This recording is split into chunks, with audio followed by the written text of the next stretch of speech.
Márquez retó a Hamilton a competir en coche y en moto. Y Hamilton no aceptó.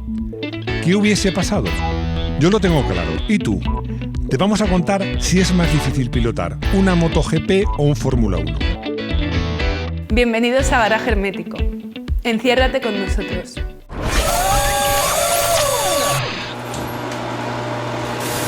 Ya habéis visto una chica guapísima, que es mi hija, dando la bienvenida y pidiendo que os encerréis. ¿Y por qué es esto? Aparte de para presumir de hija, es para deciros que esto aquí podéis aparecer vosotros. Porque este canal es muy interactivo y yo quiero que participéis. Y se nos ha ocurrido una cosa. Aquí debajo veréis que hay un correo, una dirección de correo. Mandándoos vídeos diciendo exactamente eso. Bienvenidos a Garaje Hermético, enciérrate con nosotros.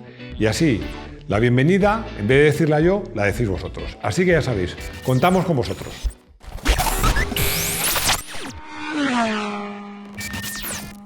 Hamilton, en teoría, aceptó este reto y en un tuit dijo que le parecía muy buena idea. Y luego, nada de nada, por supuesto, como era de prever. Porque Hamilton sabe lo que es rodar en circuito en una moto. Ha rodado en una moto en circuito, igual que Márquez ha rodado en coche en circuito. Hay una grandísima diferencia. Es que Márquez rodó con un Toro Rosso en el circuito de Red Bull, con un Fórmula 1 de verdad. Y Hamilton rodó con una Yamaha R1M. Una moto muy gorda, muy deportiva. Un modelo bastante especial.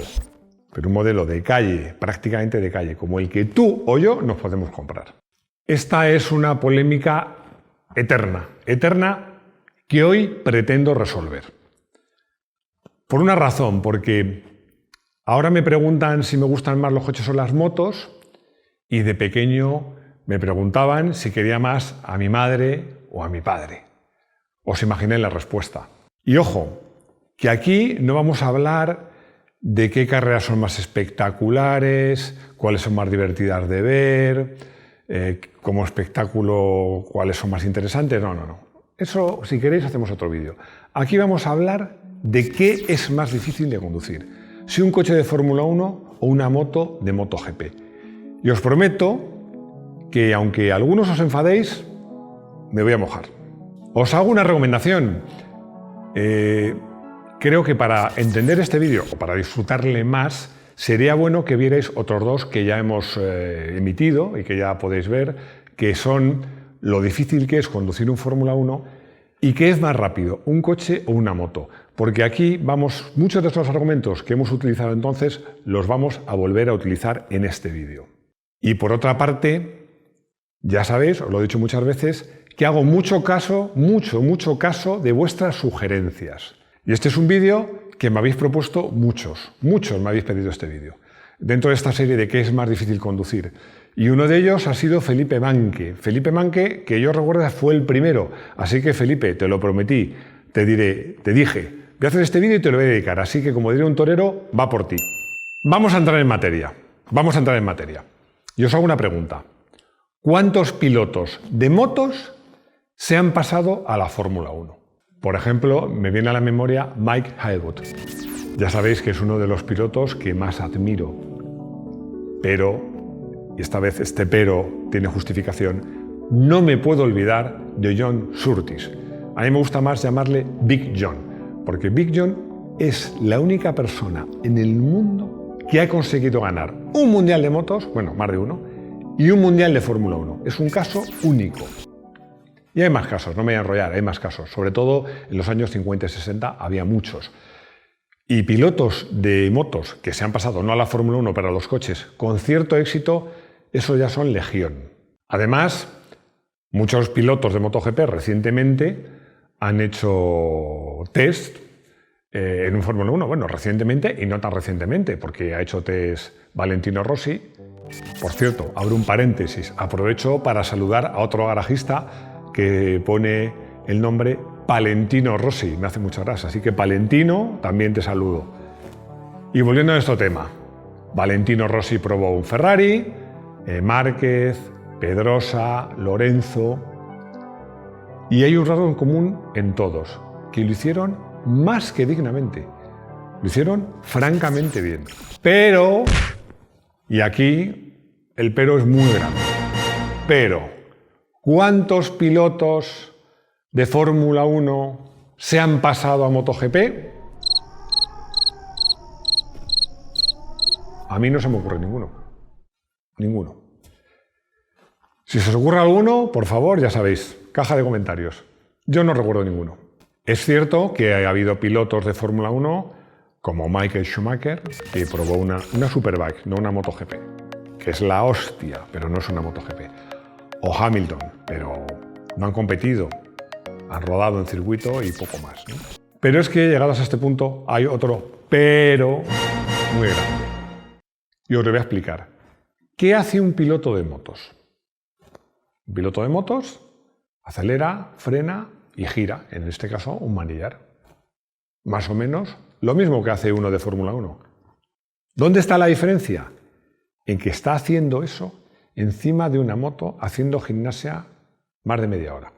Los que vais en moto, no hace falta que oigáis esta explicación, pero esta va dedicada a los que sois solo cocheros. Os pongo un reto. En un gimnasio o en casa, haced lo siguiente. Hacer abdominales, dominadas, flexiones, ejercicios abductores, cada 5 o 10 segundos, o cada 3 o cada 10, y hacer esto durante 30 o 40 minutos seguidos. Y ya veréis cómo, si lo conseguís, acabáis agotados. Un piloto de MotoGP hace eso. En las frenadas, sus antebrazos, por eso tienen tanto problemas con los antebrazos, aguantan el peso.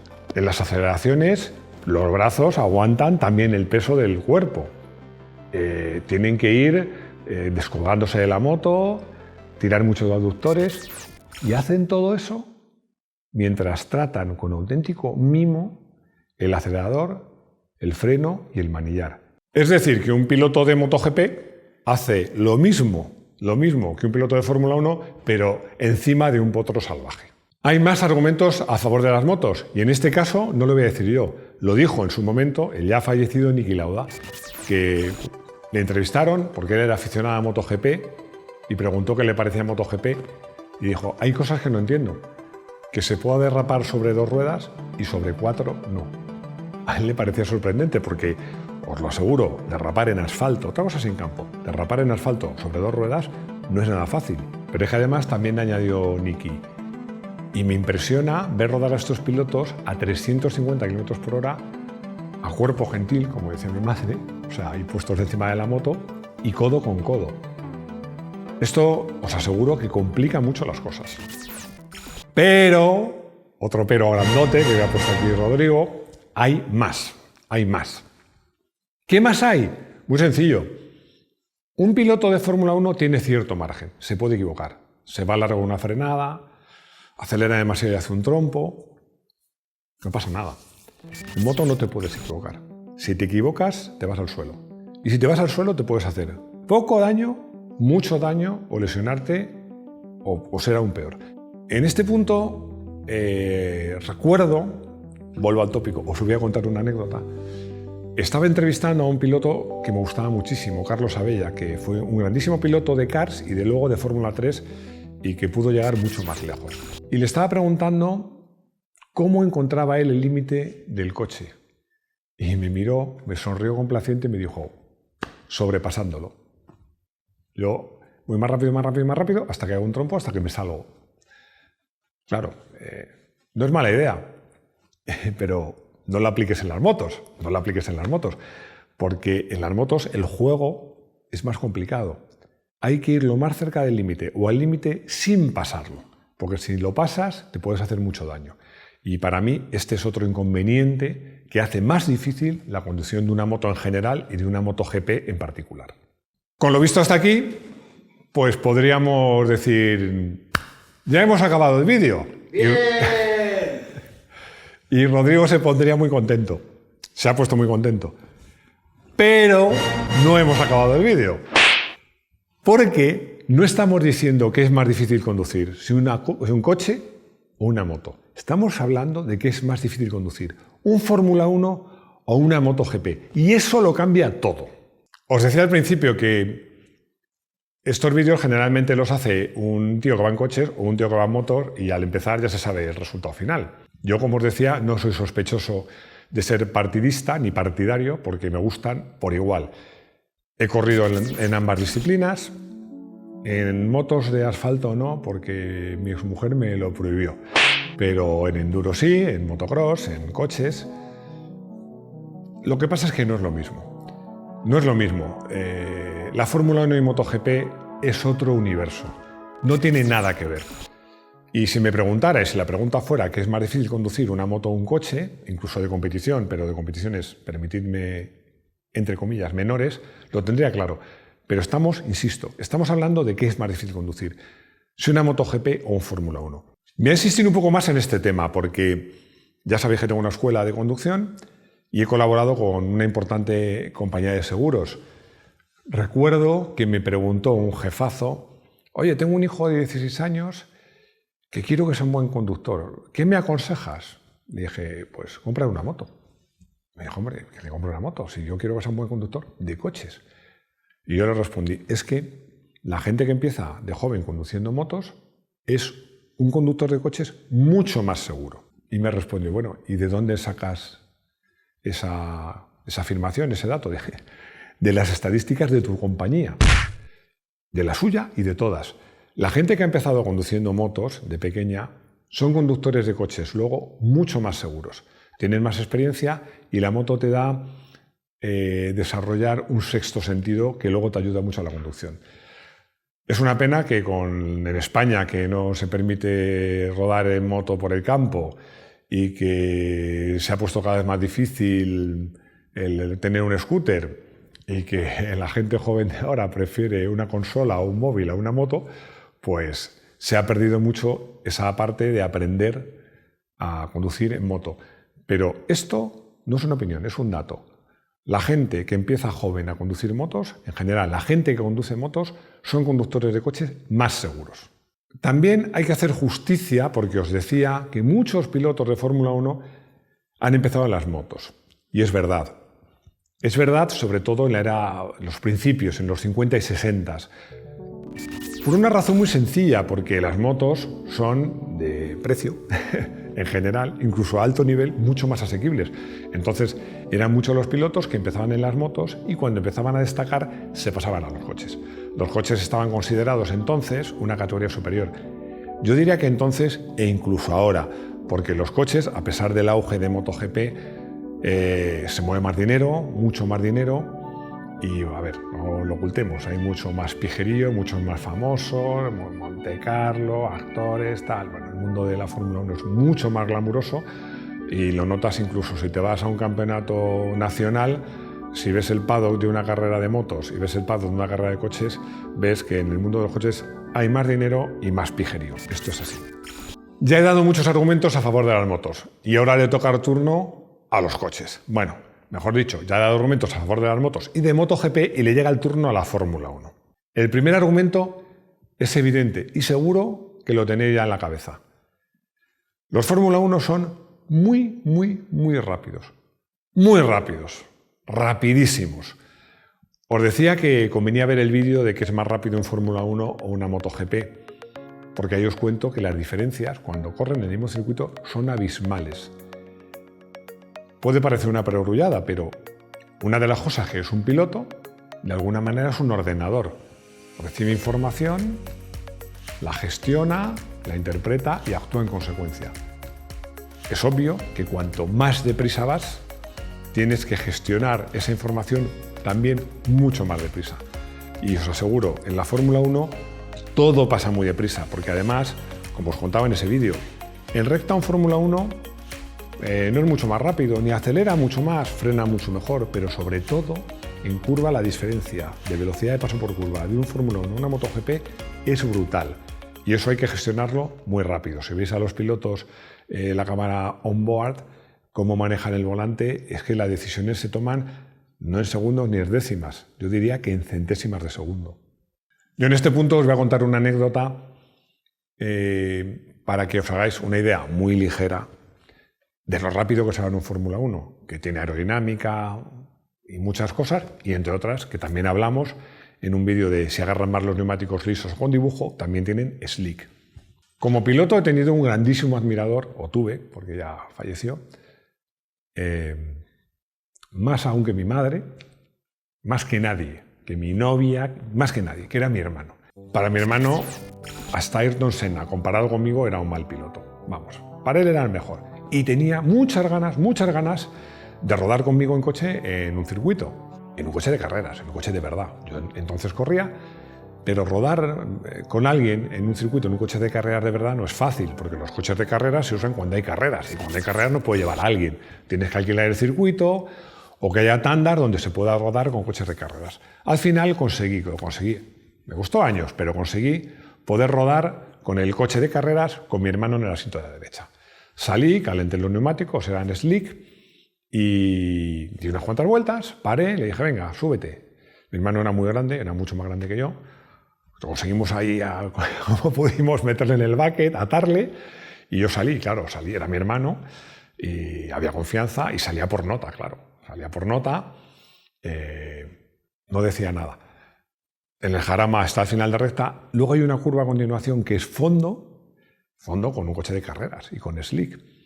Yo le vi tenso, pero bueno.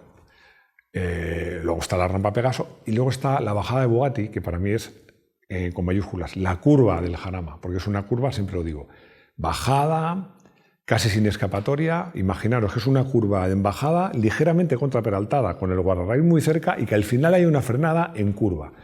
Es complicada, pero se puede hacer a fondo, y yo le hice a fondo, por supuesto.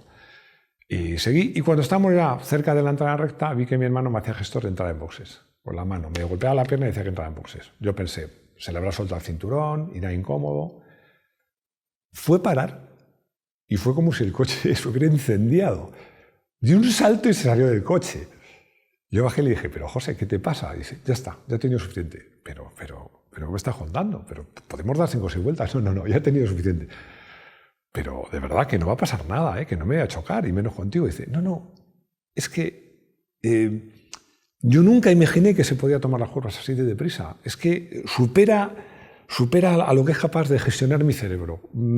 Ya he tenido bastante. O sea, si ya te admiraba antes, ahora más. Pero lo voy pasando mal, no quiero que me den más vueltas. Imaginaros en un turismo, imaginaros lo que es un Fórmula 1. En un Fórmula 1, insisto, las cosas pasan muy deprisa. Y luego está la aerodinámica. Vuelvo a insistir, si no habéis visto el vídeo de que es más rápido un coche o una moto, haced una pausa e ir a verlo. La gran ventaja de los coches sobre las motos es la aerodinámica. La aerodinámica entendida como el apoyo que le da al coche. Las motos, aunque le pongan los aleroncitos y tal, no tiene aerodinámica. Bueno, tiene aerodinámica porque tiene que abrir un agujero en el aire, pero no tiene apoyo aerodinámico. Y como contaba en ese vídeo, además, el apoyo aerodinámico es geométrico, o sea, no es el doble al doble de velocidad, sino que es mucho más, y a veces no es lineal, sino que va por escalones. En fin, es un lío de manejar, Hasta tal punto que cuando Márquez probó el Toro Rosso, lo primero que dijo al bajarse fue que le costaba gestionar la aerodinámica. Eso es muy complicado, y además, vuelvo a decir, es otra cosa un poco contra natura. Os contaba en aquel vídeo a un piloto que en una curva en tercera no conseguía entrar, y le dijo el ingeniero que para entrar tenía que entrar a cuarta a fondo, porque es cuando la aerodinámica empezaba a funcionar. Gestionar la aerodinámica de un Fórmula 1 os aseguro que no es tarea fácil. Y luego están los adelantamientos. No digo que adelantar en MotoGP sea fácil, que es muy difícil. Pero los Fórmula 1 son muy anchos. Además, como dice un amigo mío, en función de la velocidad, en función de cómo sea la curva y en función de lo correoso, por no decir un taco, que luego YouTube me castiga, en función de lo malo que sea tu rival, la pista se vuelve muy estrecha. Adelantar en Fórmula 1 es muy difícil. Encontrar un hueco es muy difícil. De hecho, lo veis que hay veces que llega un piloto que está, recuerdo, si no recuerdo mal, en Monza, que Schumacher consiguió coger a Alonso, quedaban unas cuantas vueltas, 5, 6 o 7, tenía mejor ritmo, estaba rodando entre medio y un segundo más rápido y no pudo adelantarlo. Adelantar en Fórmula 1 es muy complicado. En general, un Fórmula 1 es mucho más sofisticado que una moto. Y en este punto os voy a proponer un ejercicio. Vamos a ver cómo era una moto de MotoGP en los 80, por ejemplo, la de Mike Doohan, y vamos a ver cómo es una moto de MotoGP en este momento. He dicho una moto de MotoGP en los 80. Ya sabéis que en los 80 no existía MotoGP. La categoría reina era 500. Los motores eran distintos, eran de dos tiempos. Eso es cierto. Pero mirad la moto. La aerodinámica, la carrocería, es prácticamente igual.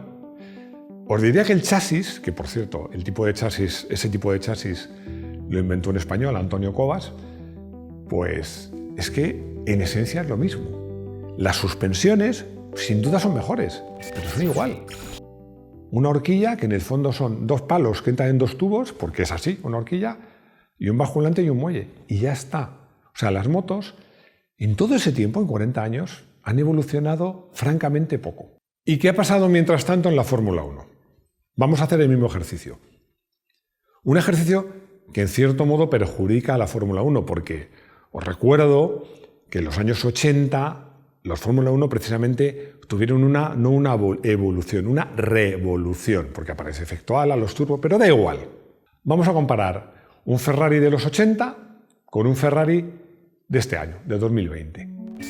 No se parecen en nada, en nada. Por ejemplo, una cosa muy importante, el piloto. El piloto va sentado en el coche antiguo mucho más adelante. Los pies sobresalen por delante de lo que sea el eje delantero, lo cual, como le pasó al pobre Claire Regazzoni, en caso de impacto era muy peligroso. Ahora el piloto va más retrasado.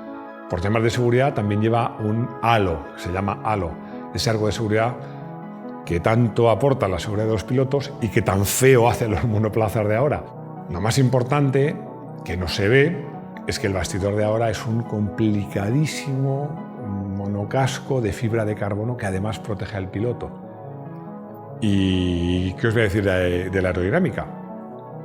En los años 80 ya existía el efecto suelo y la aerodinámica se trabajaba, pero lo comparas con un Fórmula 1 de ahora, compara un alerón delantero de un Fórmula 1 de ahora que tiene un montón de pisos y un montón de aletines y de cosas y de formas y toda la carrocería y donde hay un hueco que aire fresco, ¡pum!, ven en un alerón.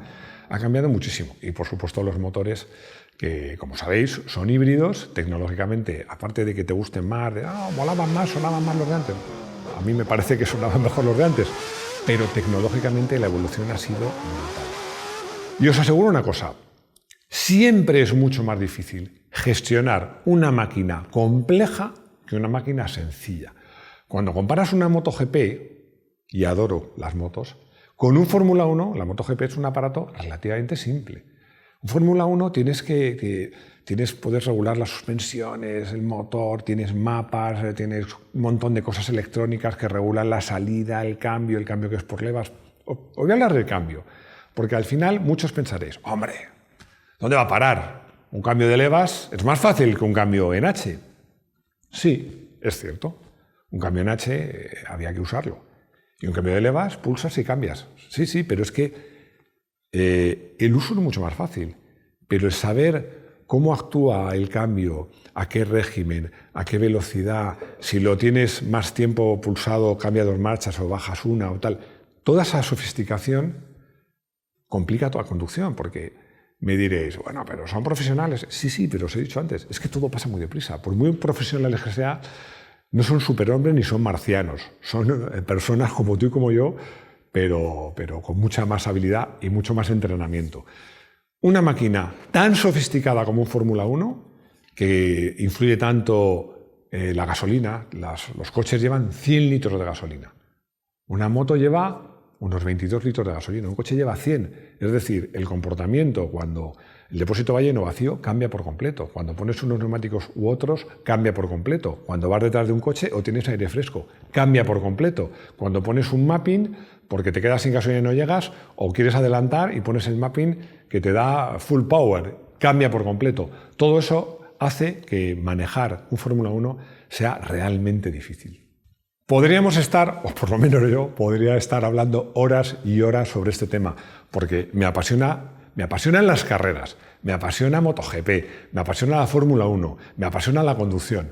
Podría estar horas y horas. Así que os voy a dar mi opinión. Una moto de MotoGP y un coche de Fórmula 1 son diferentes. sé. Sé que esperabais que me mojase, pero de verdad, le he dado muchas vueltas al tema, muchas vueltas. Y busco argumentos, pero soy incapaz. Tengo clarísimo, ya os lo he dicho, que conducir una moto, incluso en carreras de otro tipo, para mí es más difícil. Pero llevados al máximo nivel, a la categoría reina, confieso que no me veo capaz de mojarme de verdad. Yo creo que son diferentes, son muy difíciles, y aquí sí que os pido que en la caja de comentarios me deis más ideas, porque si me dais suficiente número de ideas, podemos hacer un segundo vídeo. Yo lo siento, os pido disculpas, soy capaz de llegar más lejos. Para mí son diferentes. Y hoy no hay coche del día. No os enfadéis. No hay coche del día porque hay coche del día y moto del día.